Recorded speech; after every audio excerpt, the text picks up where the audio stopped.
hospitality, for your leadership in so many ways. And to each of you, thank you. We've had our interactions at your places of leadership and service. Thank you for what you all do. So the AAPI leaders who are gathered here for this roundtable discussion, I salute Kali Wong for her tireless leadership at the API Council, an unyielding voice for equity and justice in the Bay Area and well beyond that. It's a thrill to be here in the Japanese Community Youth Council. Thank you, John, for your leadership as a model of culture and diversity in the Bay Area. To each of you, we'll hear from each of you whatever you want to say and any questions you may ask, and we can have some interaction among us. How special it is as we gather in AAPI Heritage Month. I have to tell you this as an aside. We celebrated AAPI Heritage Month in Washington, and our House Democratic Caucus had a big reception, as they usually do, except this year we had a street market. Is that what we call it? Chinese, Japanese, Filipino. It was Hawaiian. They had Hawaiian too. It was delicious. but it was always well attended. This time it was well attended and nobody was leaving. But having our own street market was a special treat, part of the culture we enjoy.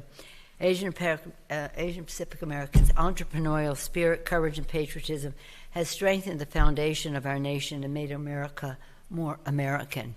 The other day when I came back from Washington, I went right to an event on immigration, and we talked about the fact that the Asian American community has been the foremost community for naturalization. Everyone has learned from you because you've had such a leadership. Bill Hung was, everything that we have advanced sprang from the Asian community. So thank you for that important contribution, which of course is greatly at risk right now, and I'll hear from you about that. We take great pride in our vibrant, very diverse community, as we can see here. The Bay Area has been so enriched by the community, and you know that. We'll hear more about that now. Then I want to just say that, we're in a situation right now where the Republicans have said, whatever you want to do for your communities, it cannot have anything to do with health, education, the arts, museums, libraries, diversity. I mean, they're just undermining the culture that is America, because the diversity, of course, is our strength. But I was able to get the Southeast Asian Development Center to help purchase a new building with $1 million and $850 for Asian Week Foundation. But what they're doing is such an insult, because the cuts that are in the budget already, and I say already because I'll get to another point, help older Asian American adults learn to use digital technology. They're cutting that. Combat anti-Asian hate, they're cutting that. Advise low-income tenants facing eviction funding, they're cutting that. Here at the JCYC, President Trump's budget cuts $2.6 million in funding, which provides college advising and preparation services for thousands of low-income youth in San Francisco. They're cutting that. Republican cuts are hurting our most vulnerable to provide tax cuts for the richest people in the country. Same time, we're pushing a bill through Congress slashes $300 billion from SNAP. SNAP. Food out of the mouths of babies to give billionaires a tax cut. $700 billion from Medicaid. That means $1 trillion. Just those two things. Now, the Congressional Budget Office, the CBO, which we're supposed to obey, but they have said they're not necessarily going to do that, has said with those cuts, it generates $500 billion in cuts in Medicare. Medicare, 700, Medicaid, 500, SNAP, 300, in meeting the needs of people. And you know what they call it? Waste, fraud, and abuse. we say back to them, our seniors, our children, they are not waste, fraud, and abuse. Show us where they are. You got a claim? Show us what it is. But we haven't seen that yet. In any event, it's Robin Hood in reverse. Take from the needy and give to the rich. It's a Republican Robin Hood in reverse. Now, I say that I'll say more about what they're doing on the cuts. This Doge thing, which is a complete fraud, but this Doge thing is said, they announced that they were going to send over a budget to rescind over and above the grotesque reconciliation package that they voted on last week. That's grotesque. Now they're going to have more cuts. So the two women, it's amazing that women are in the lead. Rosa DeLauro is a top Democrat on the Appropriations Committee in the House, and Patty Murray in the Senate, Democrat in the Senate. Actually, there's a Republican woman, Senator Collins, on the Senate side, and so it's amazing that women have that much control. But the two Democratic women have sent a letter to them to say, under the law, and this is the law, that's why I said to you downstairs, it's not just that we disagree, they're illegal. Under the law, they must document what their cuts are. We have to see what they are, why, and all the rest of that. And when they say waste, fraud, and abuse, show us. What is it? We don't want any waste, fraud, and abuse, but we don't consider feeding our children waste, fraud, and abuse, or helping our people with disabilities, or our seniors who need long-term health care, the rest of that. We don't consider that waste, fraud, and abuse. If you do, because you want to give tax cuts to billionaires, that's waste, fraud, and abuse, because that's not what our a budget should be. A statement of our values. What is important to us as a nation should be reflected in our budget. For our children, their health, their education, the economic security of their families, safe, clean neighborhoods in which they can thrive, including from gun violence, and a world at peace in which they can thrive. That's not what this budget is about. It's about tax cut for the wealthiest people. Now, you may recall that when what's-his-name was in office before, and the Republicans had the majority for 2 years until we, with your help, defeated them, they had one bill that Republicans only passed. It was their tax bill. And it gave 83% of the benefits to the top 1%. 83% of the benefits to the top 1%, and added $2 trillion to the national debt. Oh, big talk. Oh, we're fiscally responsible. $2 trillion to the national debt.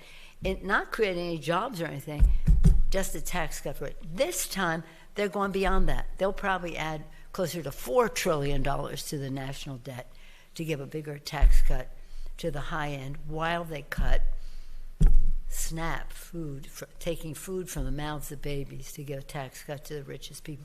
So this is about their lack of values. And, you know, I've been in Congress a long time, as thanks to all of you, but and we've had our disagreements about policy and the rest, and that's legitimate to have disagreement. But this is criminal.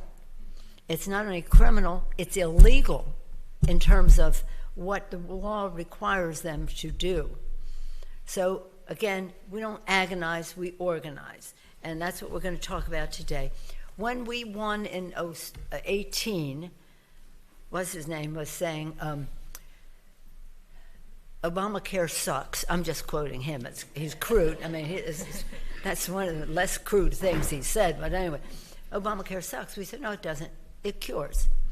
And so we had 10,000 events around the country where people told their stories. They didn't talk about provisions in the bill. They just talked about, my baby was born with a heart condition. My wife had breast cancer. My mother, heart condition. Whatever it happened to be, and this is how the Affordable Care came to our rescue. We wanted to improve the Affordable Care Act, and in fact, that's what we did when Biden became president, to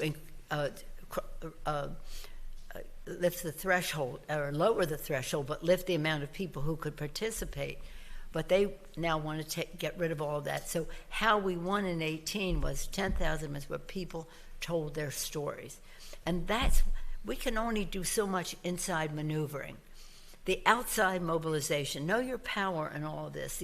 And that's why I want to hear freshly what you have to say, and every day it makes a difference in all of this. So let's have on the record how you see things, and then we'll hear some questions from the audience as well. But again, John, thank you for your hospitality. It's great to be here. It looks good. Place looks good. And the JCYC is just so remarkable, but so are all of you here. Now, Kaylee Wong has been the Executive Director at AAPI Council. Some of us have been together when we have these meetings before, and she has led the way, as she will today. Kelly, thank you. Kelly, thank you for your leadership. Thank you, Speaker Emerita Pelosi. We just want to thank you for your steadfast leadership and for opening today's roundtable. On behalf of AAPI Council, I want to welcome everyone and thank you for standing with our community during this time. Meeting with Speaker Pelosi has been one of the Council's longest and most cherished traditions. We look forward to it every year, and I think it's a testament of, our shared commitment and partnership, working together.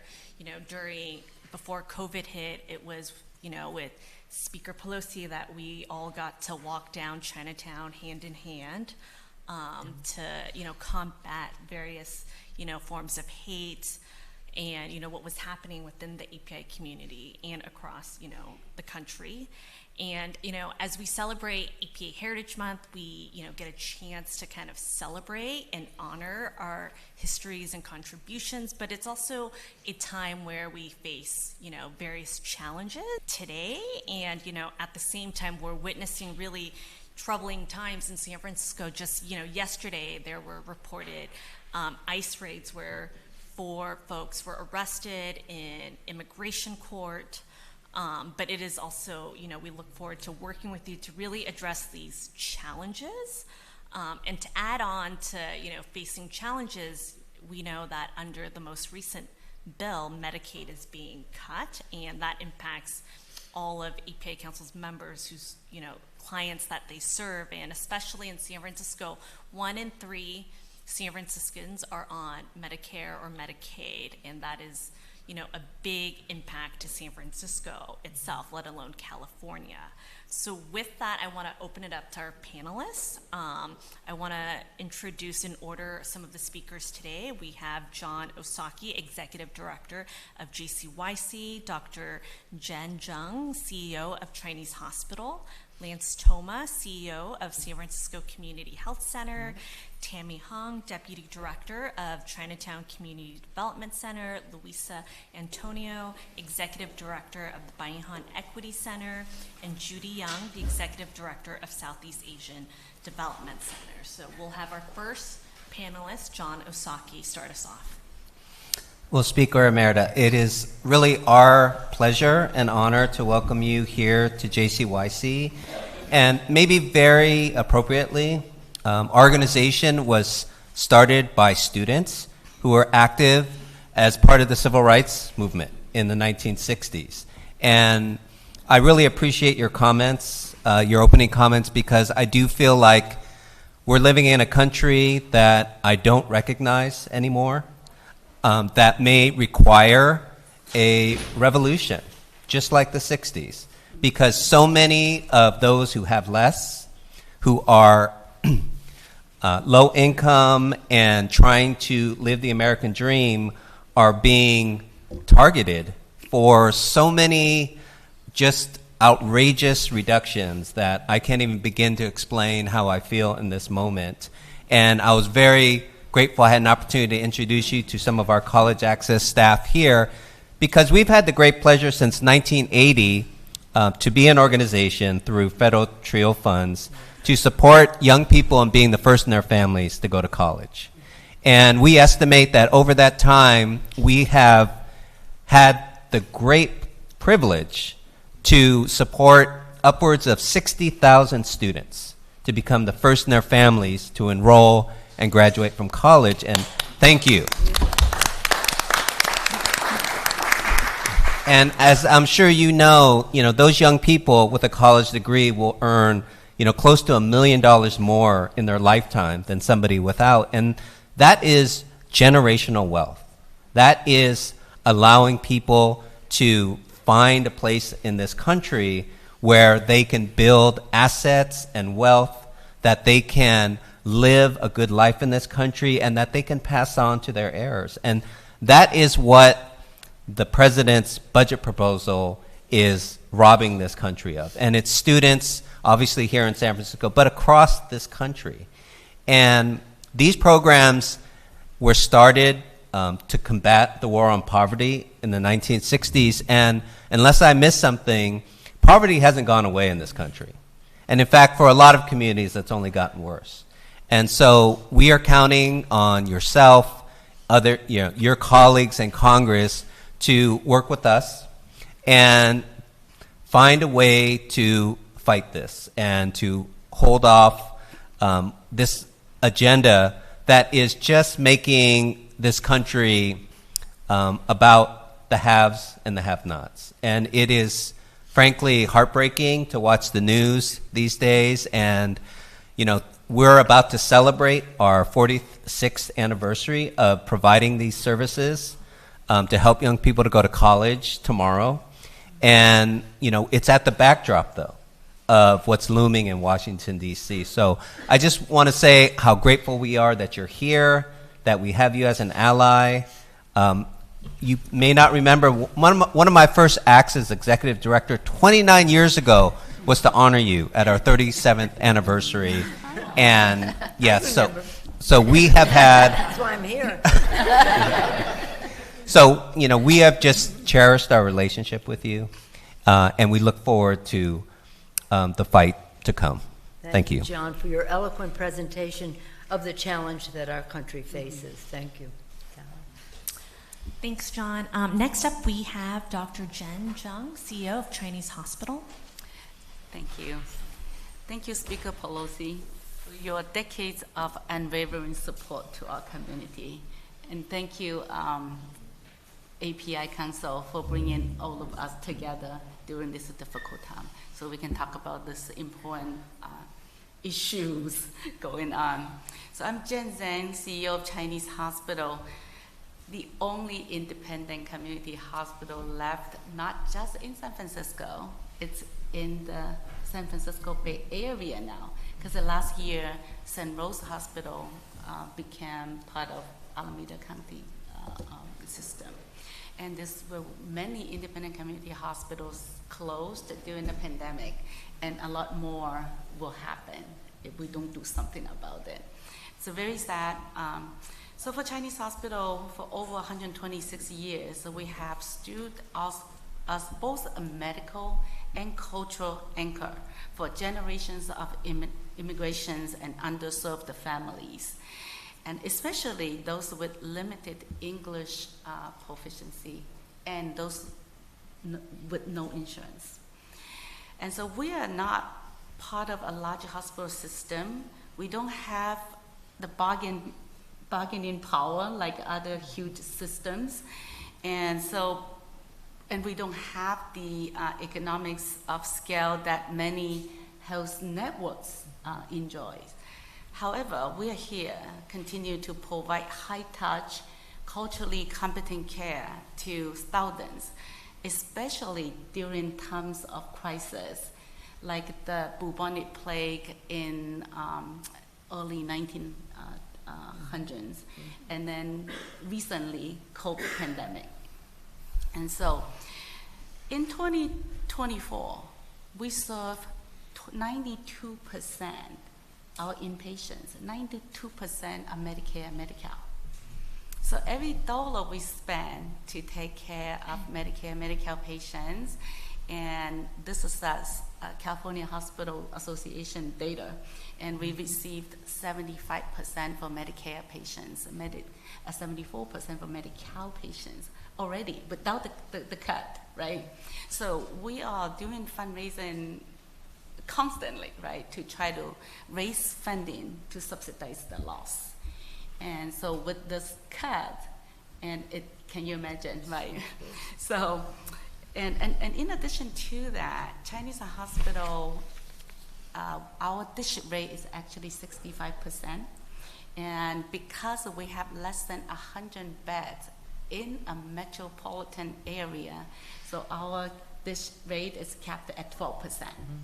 And so with all this happening, so today we are actually at a tipping point. And not just us, all the independent community hospitals.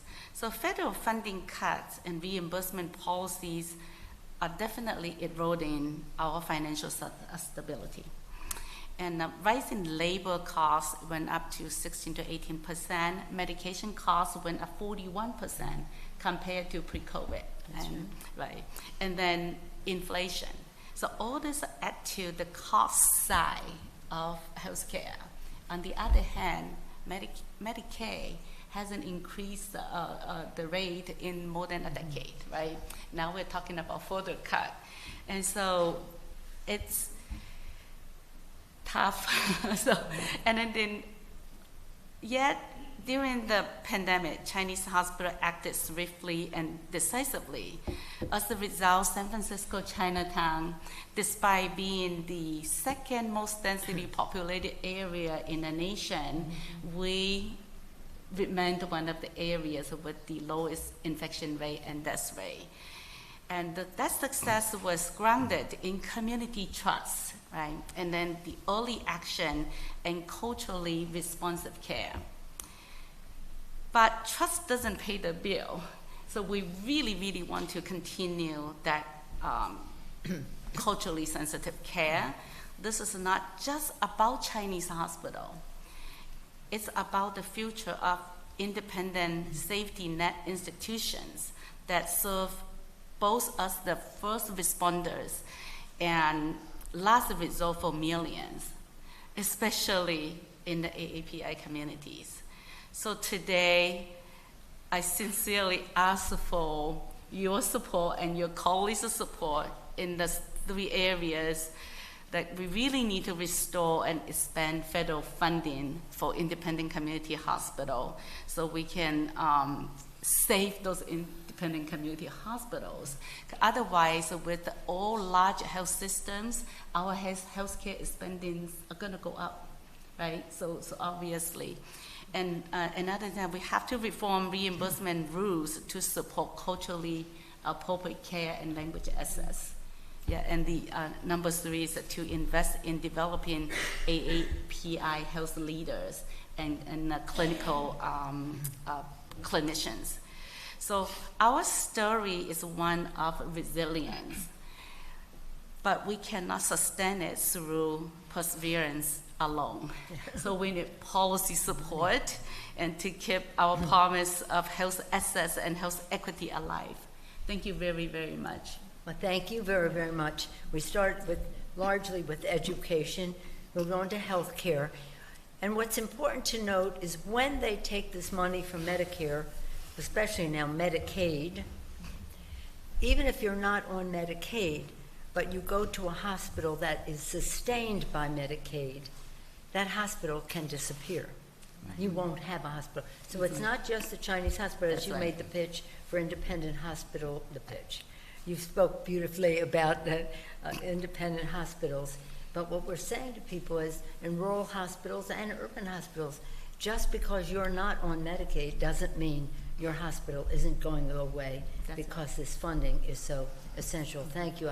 Last time we were together was for the swearing in of the new officers in Chinatown of the Chinese hospital. I admire your work so much. Thank you. Thank you. Thank you. Thank you. Next up, we have Lance Thomas, CEO of San Francisco Community Health Center. Thank you, Kelly. Thank you, Speaker Emerita Pelosi.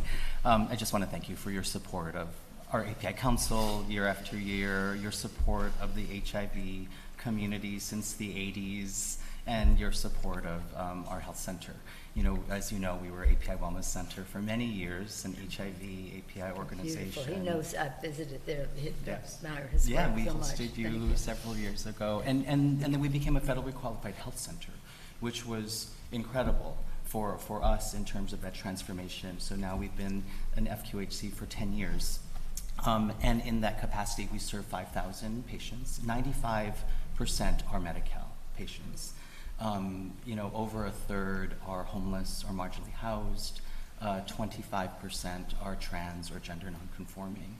And so I say that because everything from day one of the administration, the threats and the attacks have hit us pretty directly.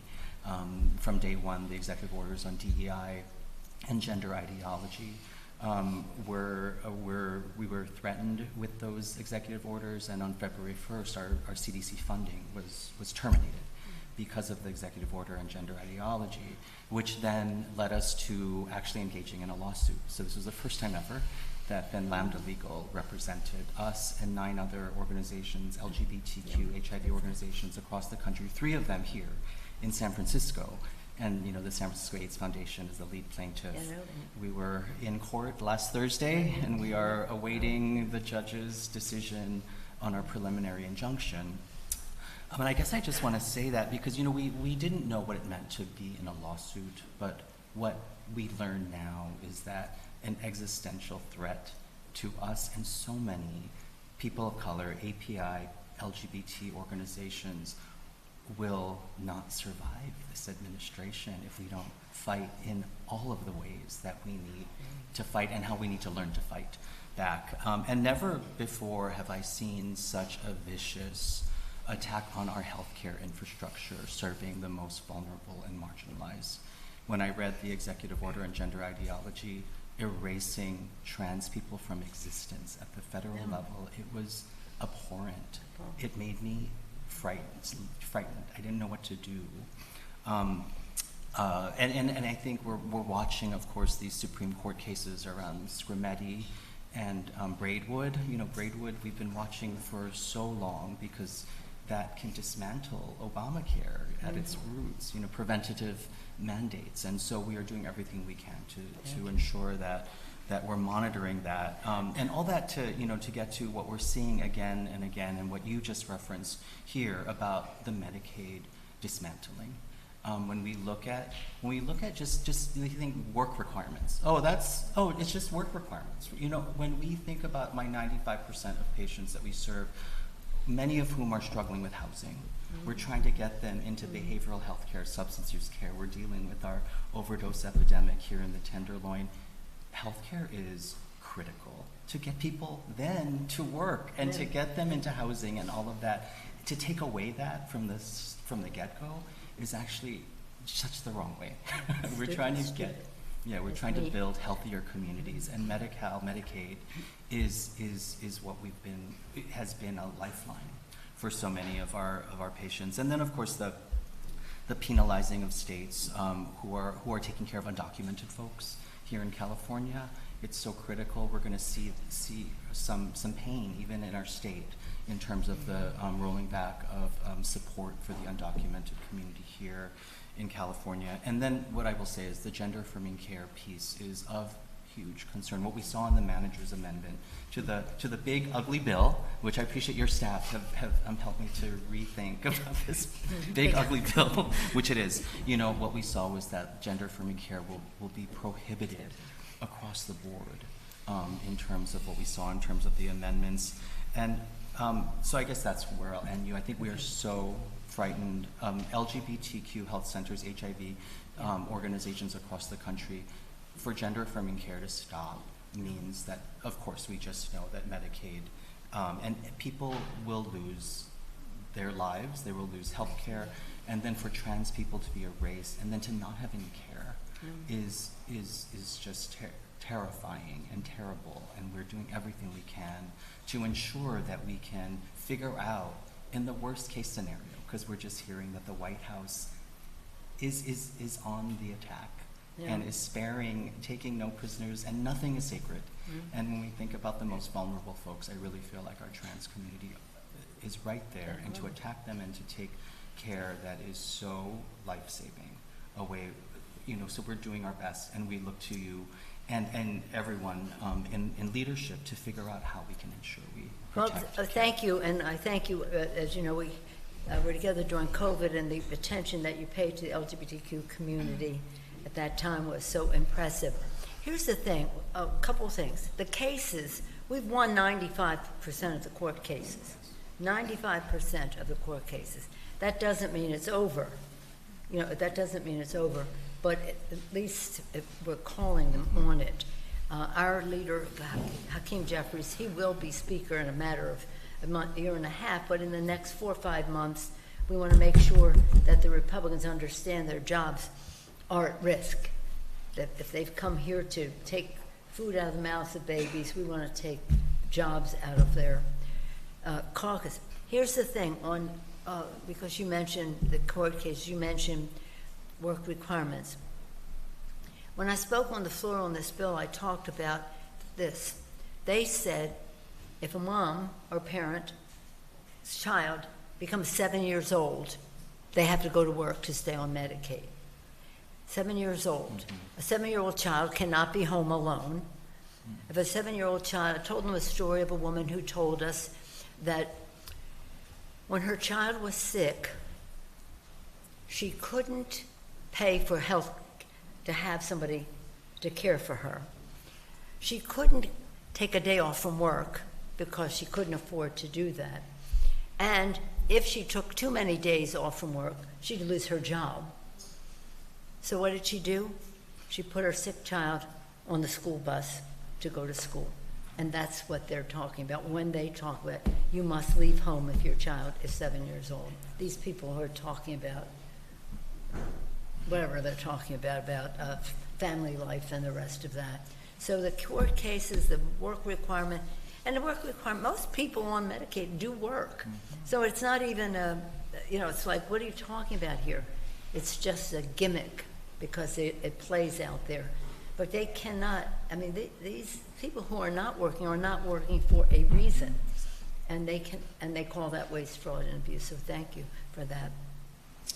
Thank you, Lance. I think, some of the themes that we're seeing under Trump's administration cuts is not just cuts to essential services, but also we're talking about, cuts to infrastructures that we have built, decades and decades, whether it's sending first-time college students off to college and their families, how folks receive Medicaid and Medicare, care at hospitals, or how hospitals do businesses, to, how folks receive treatment, for HIV. It's, we're really, what we see at stake is really targeting of systems that we've built over the years, for decades, systems that we've built to be culturally competent. And that is something that is at stake, and we really look to your leadership and to leaders across to how do we protect the services, how do we protect services for our most vulnerable in our communities, but also how do we protect the infrastructure that we have built over time. So next up we have Tammy Hung from Chinatown Community Development Center. Thank you, Callie. I am the Deputy Director of Programs at Chinatown CDC. I've been there since 2008 as a community organizer, so I've been on the ground really organizing our residents, and thank you, Speaker Emerita, for bringing us together to discuss what's at stake in our communities. For CCDC, we operate 38 affordable housing properties across San Francisco, and we serve over 5,000 residents, and all of them are seniors, families, and also formerly homeless individuals. And I think what we see every day in terms of housing, food security, as well as healthcare, they're all interconnected.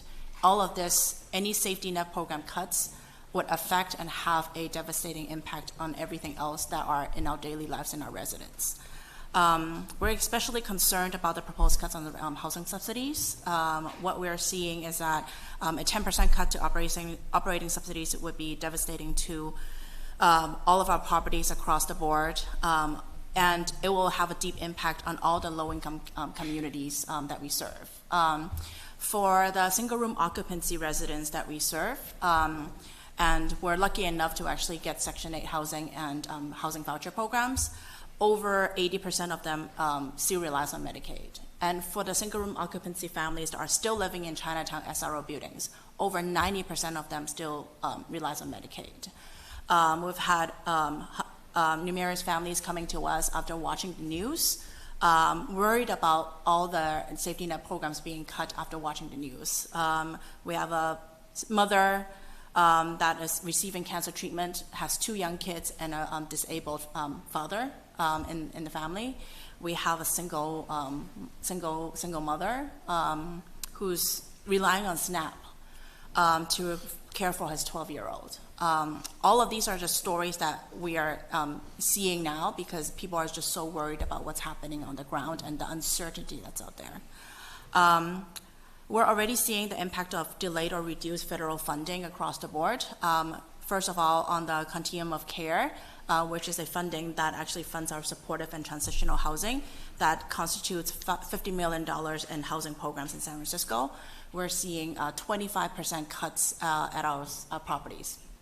We're already hearing that, and that really undermines our efforts to fight homelessness and really serve our residents. And I think all of these programs, and if any of them get cut, there's a cascading effect between all of the programs.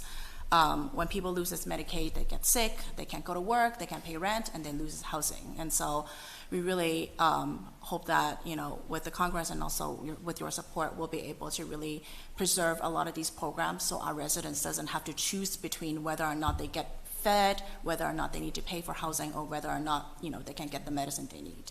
So thank you. Thank you, Tammy. We consider housing a health issue. Yeah. It is. We try to say to them, these things are all connected. Yeah. Food, housing, Medicaid, Medicare, all of that. Thank you for your leadership. Thank you, Tammy. Next up, we have Luisa Antonio, the Executive Director of the Byington Equity Center. Thank you, Callie. Thank you, Speaker Emerita. We're very happy that we have an ear, or two ears, and a voice, especially this time when it doesn't seem like somebody can hear, everything that, we have been screaming about. On May 2nd, somebody passed on a link to the White House skinny budget, and that's when they announced the $163 billion cut to non-defense discretionary funding. And I said, this is a skinny that's not sexy because it is devastating, it's deadly, it's a disaster. So I hear about Medicare and Medi-Cal, and I just wanted to talk about the impact to older adults. The Byington Equity Center serves about 600 older adults, and they are among the 52,625, or 27% of the population of older adults that are dually eligible for both Medicare and Medi-Cal. So we hear the side, the hospitalization side, but to our consumers, it has been a concern that Medicaid Medicaid or the services that is provided to them will be cut because it goes to the long-term care services. A lot of our seniors go to our center. They rely heavily on IHSS workers, and it is for the activities of daily living and personal care. I can already imagine that will be diminishing because they are accompanied by their IHSS workers to come to the choir, the bingo, and other activities. And it is devastating that at their age, they are very concerned about it. The other concern is if there will be no family member or no IHSS worker who will be providing that, institutionalization will increase.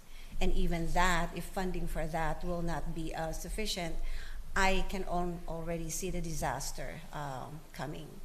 We have been funded by the Department of Disability and Aging Services, and we share their mission to ensure that we prevent institutionalization of the seniors.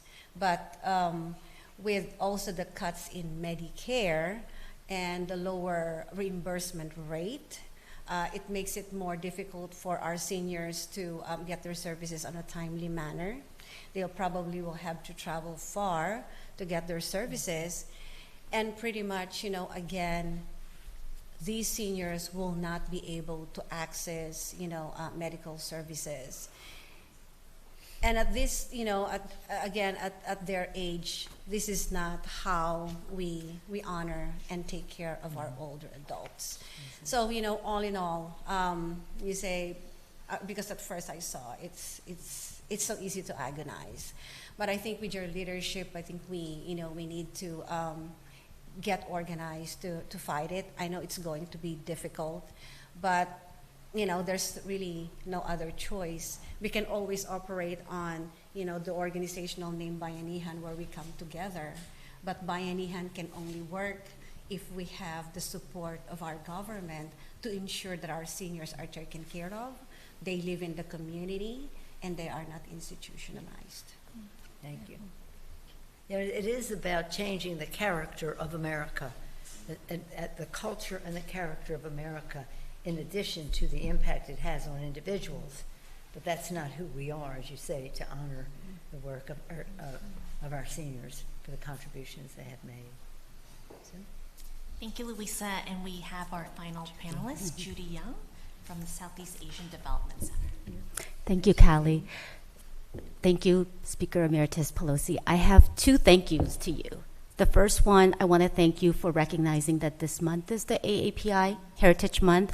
And in addition to that, I also wanted to lay some foundation for our community, the Southeast Asian American community.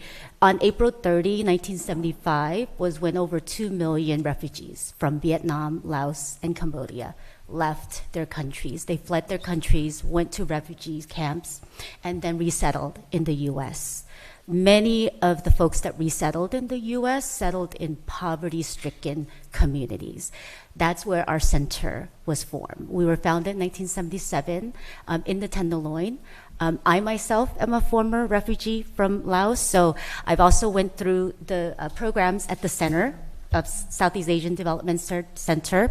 I also want to share, I went through John's TRIO program when I was 17. So they, formed a foundation laying the groundwork for education. So I'm thankful for the community organizations that really help support immigrants and refugees the past 45 years.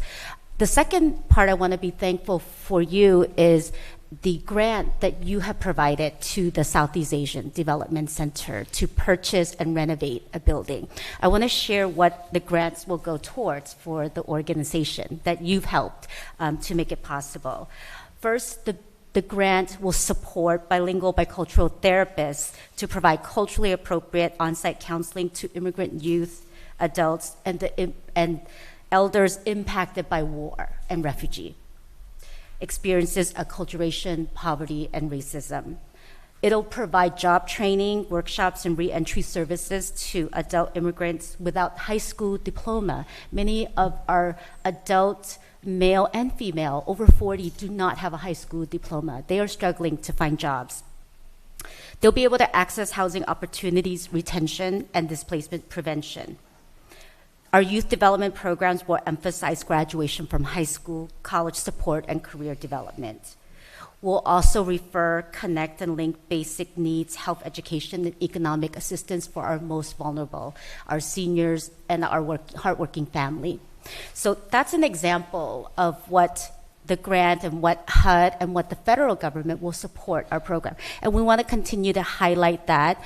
In this economic time, I know that it is very, very heartbreaking. It's also disparaging that the government is taking this away, but we also must continue to always highlight the positive work that the community organizations are doing. And lastly, I wanted to share a speech written by one of our participants who is 51 years old. She went up in a crowd of 200 attendees, and she talked about her experience at the center. So I want to leave folks with this speech because I also want to uplift the work and the spirit of our community members and the people who come to our various agencies to seek the services, and leaving with the hope and for you to take away back to Washington, D.C., the important work that we do and why we do the work from a story like Susanna. So I want to read her speech that she shared at our gala 2 weeks ago and commemorating our close to 50-year anniversary at the end of the Vietnam War. So this is what she wrote. I was born in Cambodia but was raised in San Francisco and have lived here most of my life. I consider my home. I was always independent, always working, always strong-willed, For many years, I worked at Trader Joe's doing the heavy lifting. Raise your hand if you worked at Trader Joe's, so she asked the audience. The job was physically demanding, but I was happy to support myself. Then one day, everything changed. I lost my job. I lost my health insurance. I was diagnosed with a long list of health issues, thyroid complications, kidney infections, a tumor, and more. You could say I'm a whole big mess. Suddenly, I lost my independence and my ability to improve my health. I didn't know how to move forward. I knew that I wasn't okay, but I didn't want to accept it and didn't want to ask for help. But my mom, who came to SCDC for services, she refused. Her spirit helped me to get through this. She encouraged me to come to SCDC. I was hesitant. I'm a private person. I don't like asking for help, but I had hit rock bottom, and she knew that I needed support. When I walked through SADC's door, I found people who truly care. Sharon helped me apply for Medi-Cal so I could finally see a doctor. The team helped me get CalFresh, and now I have access to food and essentials while I recover. They even helped me begin the process of applying for disability benefits, something I thought I could not reach. This year, I also became a citizen, which is the accomplishment I'm most proud of. After 40 years of living here, it was something I always wanted to do, but something always got in the way: money, time, life. But SCDC walked me step by step, and for the first time in a long time, I felt like things were moving forward. More than anything, SCDC gave me space to heal physically and emotionally. It reminded me it's okay to ask for help. It's okay not to be okay. And most importantly, they remind me that I still have value. So please take those words back, and we hope that you will continue to fight for us and continue to fight for Susanna. Thank you.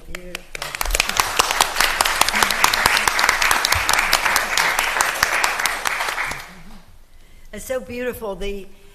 As you all were speaking, you were reminding me, or not that I needed reminding, but emphasizing that some of the initiatives that have brought resources to the community were only possible because of the good example that you set, the effectiveness, national significance, because it was done so well.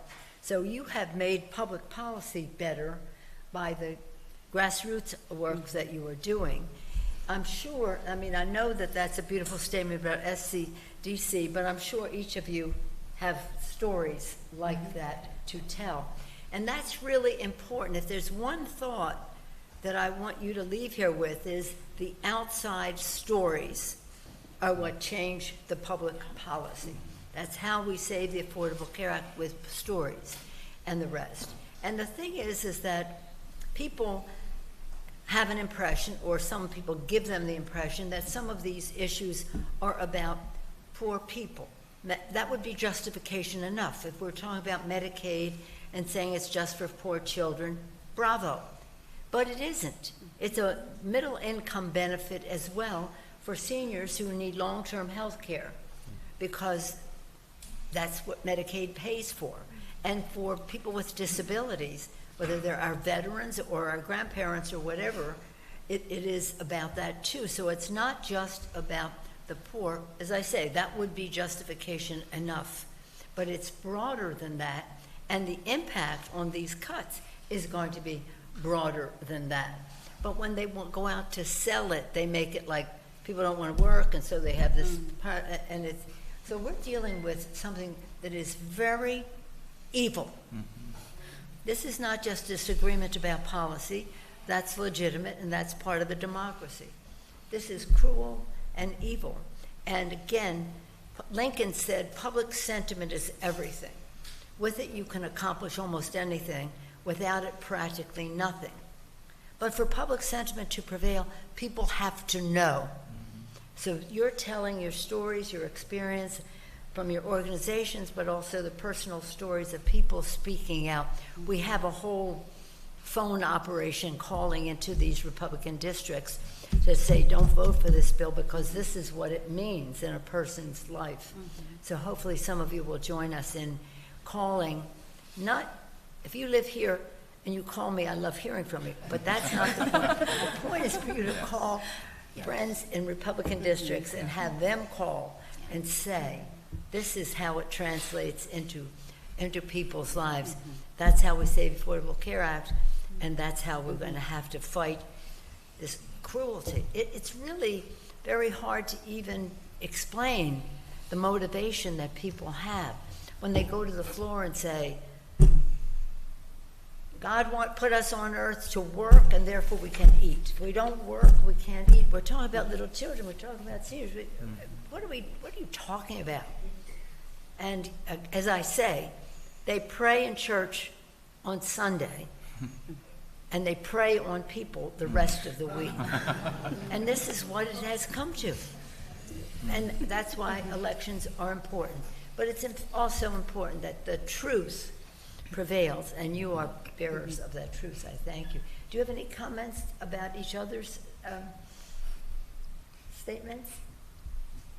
Any questions? We'll take some questions from the audience if you wish. Do you have any questions here? Any further questions about what's going on there? What's happening is as you know, the bill goes to the Senate. The Senate is supposed to clean it up. However, they still will be brutal and cruel and grotesque in taking food out of the mouths of babies, health care from those who need it, and the rest.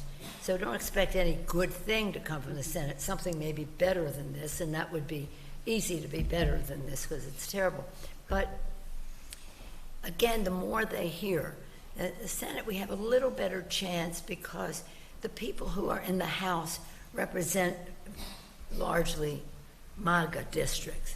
The Senate has cities and have other places that they have to be careful about what they support in the Congress. Any questions? But Holly, do you want to see if there are any questions from the audience?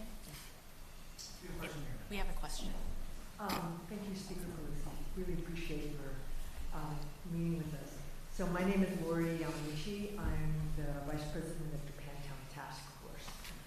My question is, in this moment, when our civic, cultural, and educational institutions are under siege, what should we at the local level focus our mobilization efforts on?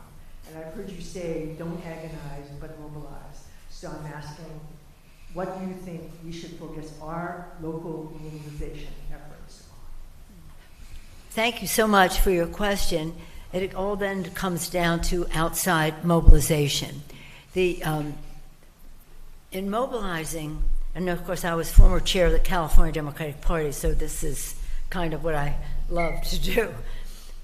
In mobilizing, you have your organizations, and then you collaborate with each other. And then you decide, and we listen to what you have to say about what the language that makes the most sense, that your people hear you say, that says, oh, that's about me. And that's so you have that support and that encouragement. So prioritize within your organization, because there are many complaints that you could register, but prioritize, collaborate with friends, and then the people that have to hear from you are not, see, you don't hear a lot of what we're doing around here because it's such a democratic area. But in places in California, in the Central Valley, for example, there's one member of Congress who has nearly 500,000 people on Medicaid, and yet he voted for that bill. 500,000 people. Oh, they're going to change it. No. And by the way, one other thing you can say as you decide on your message, it only won by one vote. So when you're calling these friends in Republican districts for them to call their Republican members, they can say, you made the difference in cutting Medicaid, SNAP, Medicare, and the rest, because they did. It only won by one vote. And that's a pretty compelling argument. Now they'll say, well, one of them, they had a meeting and he said, I didn't know something was in the bill. Really? You put your name on it. You made it happen. You have to answer to your constituents for that. But there's no substitute for what Lincoln said about public sentiment. But these people have to know that their constituents know the difference that they're making in their lives. And this isn't an issue. It's a value This is something so big. So no holds barred. I mean, we just have to go out there and really fight it, because they're changing the nature of what our country is and the beautiful diversity that we understand here that they may reject. But that's, now I'll tell you this one thing. I quote for them a speech by Ronald Reagan. Ronald Reagan, I'm speaking Ronald Reagan. Not that I agree with everything he said, but he made the best speech on immigration, because a lot of this comes down to immigration. You know, they don't say it, but what they represent is, see, all this money's going to not fully documented people. They don't even know what they're talking about. They're picking up people who are documented, but let's just say we're concerned about everybody, right? So Ronald Reagan said, "This is the last speech I will make as President of the United States." Now, you all weren't born yet, but at the time, maybe one or two, but I don't know. At the time, he was considered the great communicator. So if Ronald Reagan says, "This is the last speech I'm making as president," it was just hours before his successor, George Herbert Walker Bush, became president. And I want to communicate a message to a country I love. And he talked about the Statue of Liberty and the beacon of hope that it was to the world, and the optimism, the courage, the determination that newcomers bring to America. And that has made us, because our door is open, that has made us preeminent in the world. Preeminent in the world. If we close that door, we will fail to be preeminent. Now, I didn't do it justice. You Google it, and you'll see the full length of the speech. But I mention that because a lot of their argument that they take into their districts is, this is not for people like us. You know, really? It's really for all of us. And that's why your experiences that you expressed here, but that I've heard you say before, some of you, and some fresher and newer, is so important in this fight. We've come together with our regular visit, and we've had things that we have wanted to fight for. But this is an existential fight for what we are as America. So please tell your friends to call their friends who live in other Republican districts to make sure they know that they were the one vote that took away Medicaid from people who need it. Food stamps, all the rest. I would say Medicaid and imagine that they took $1 trillion out of the mouths of children and their health care, out of the food out of the mouths of children and their health care. It is shameful, more than shameful. And they've done it illegally, and that's why Rosa DeLauro and Patty Murray are saying, show us what the justification is for what you're saying. And the rest of us are saying, show us. You have waste, fraud, and abuse? We don't want that. Show us where you have it. And now this Doge guys, they're not even legitimate, coming with more cuts. And the speaker saying, we're going to move that quickly and get those cuts done too. But we have to make sure that doesn't happen. Know your power. Know your power and use it. Any other question? You have a question? My name is Richard So, Executive Director of Hep B Free. You actually, for a long time, have supported our work with hepatitis B and liver cancer, so thank you. Thank you. It piggybacks right off that, and I know kind of your telling point has been like, call your friends in these other districts, but I think we have so much power here, but like the idea of like, do I know somebody who lives in a red district who's gonna like listen to me to go yell at your elected official might not be like the easiest thing. Is there any other effective way that because I think about this all the time, I'm like, I live in a liberal area, and all of us, we're like preaching to the choir going, this is ridiculous, all the things you said. But other than like trying to rack my like social media feed on who lives in like, you know, the Central Valley, is there anything else that's effective? Can we help like organizations in those places get like it? Have you found any way? That's right, and that was my second point, is collaboration, not only among yourselves, but with organizations who do similar work that you do in those areas. But just remember this, nothing is more eloquent to a member of Congress than the voice of his or her own constituent. So, you know, we could go tell them, but if their constituents are saying, it makes, they hear it quite differently. Because you're my constituents, if you are my constituents, you're my bosses. So understand the power of the constituency. But your point is well taken because, again, with all grassroots organizing and the rest, prioritize, have your own thrust ready, but then collaborate with others and then collaborate further. And that's how we did the 10,000 calls like that around the country to save the Affordable Care Act. And a trio, when I was a new member of the Appropriations Committee, now we're talking about 30 years ago, trio, you have to understand all these things that are taken for granted now, they were a fight at the time. And then they became just so wonderful. But there's a lot of fight that goes into it because you have people, I don't want to ruin your day, but they don't believe in governance.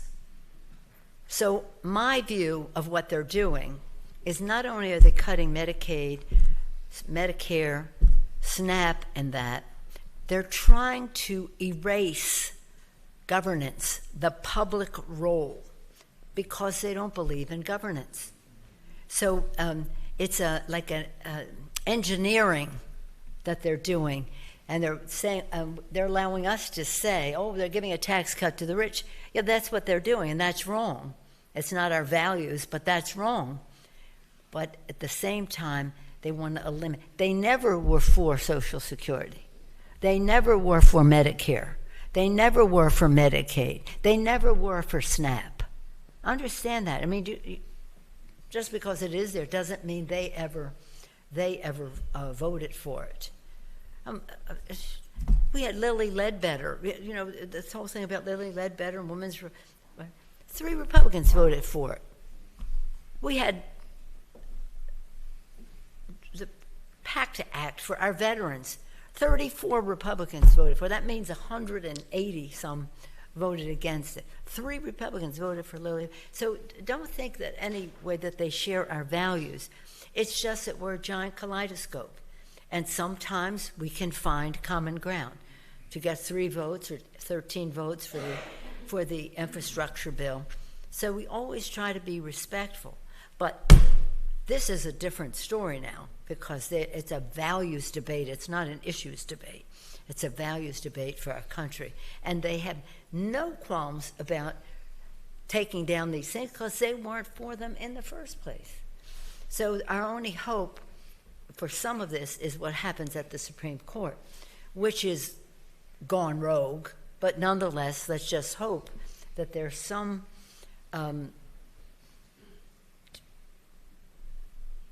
decency that, not decency, just obeying the law that would creep in there. And they made some okay decisions, they made some bad decisions, but let's hope that they continue with the okay decisions. So we're coming together here today at a really sad time in our country because, again, it's not about issues, it's not about policy, it's about values, changing the nature of what our country is. Any other questions or comments? No?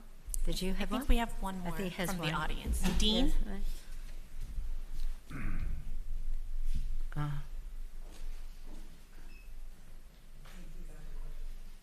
Speaker Pelosi, thank you again for joining us in the community.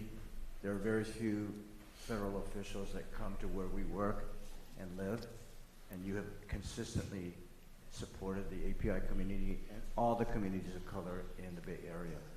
So thank you for that. Thank you. I'm asking a question that kind of touches on housing and health, and that is about the Violence Against Women's Act. No. Now, the Justice Department is making a mockery of that act.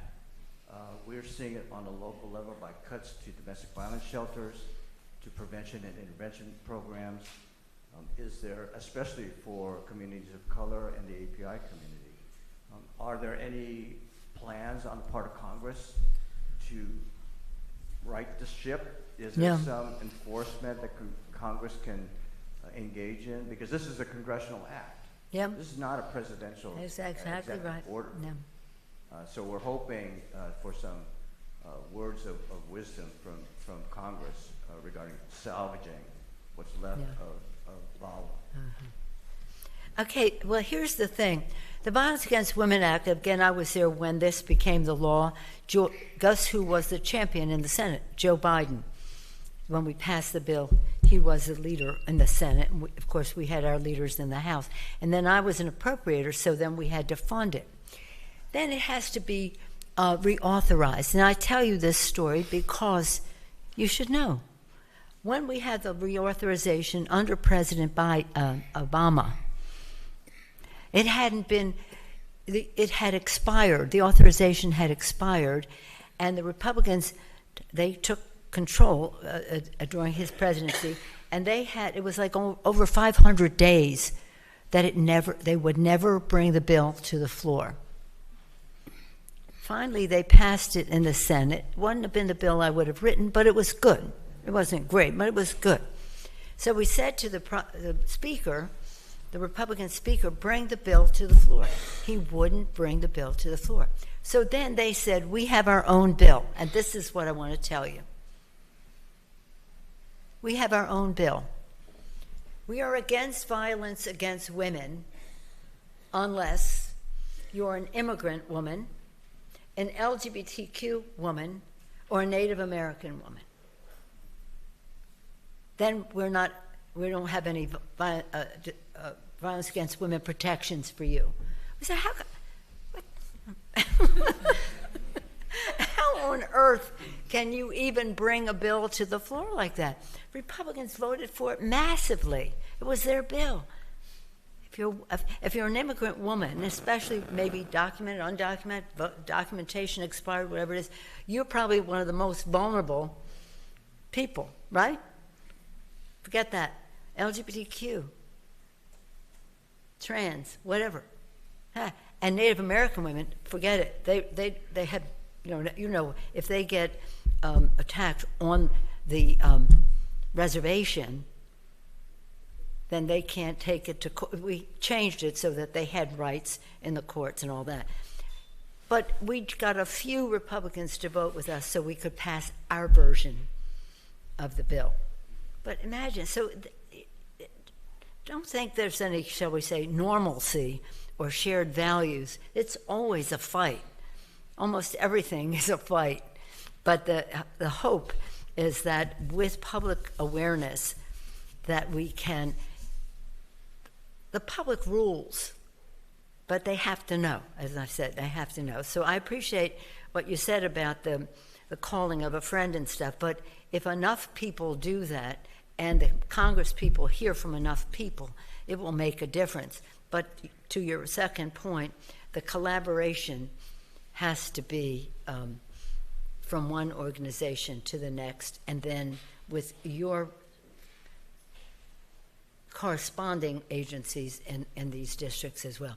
And this is an opportunity. Everything is an opportunity. So let's view this as an opportunity for us to know our power of your grassroots efforts, the community service that you provide. Know that power, spread the word, and just say to them, this is over for you.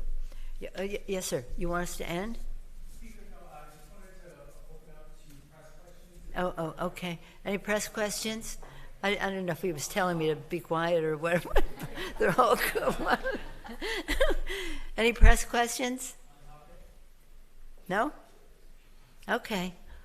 Well, I think that our audience and our guests anticipated what questions you might have. So I thank all of you for that, John. Where did John go?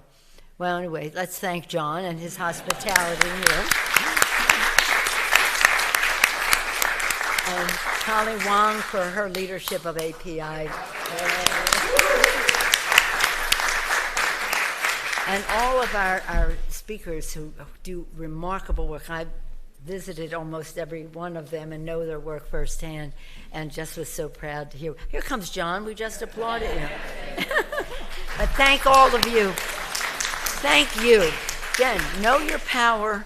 Use it. Be ready. Because this can make a really big difference in how we go into the future. Again, it's not about issues. It's about values. It's about our country. Thank you all so much. Thank you.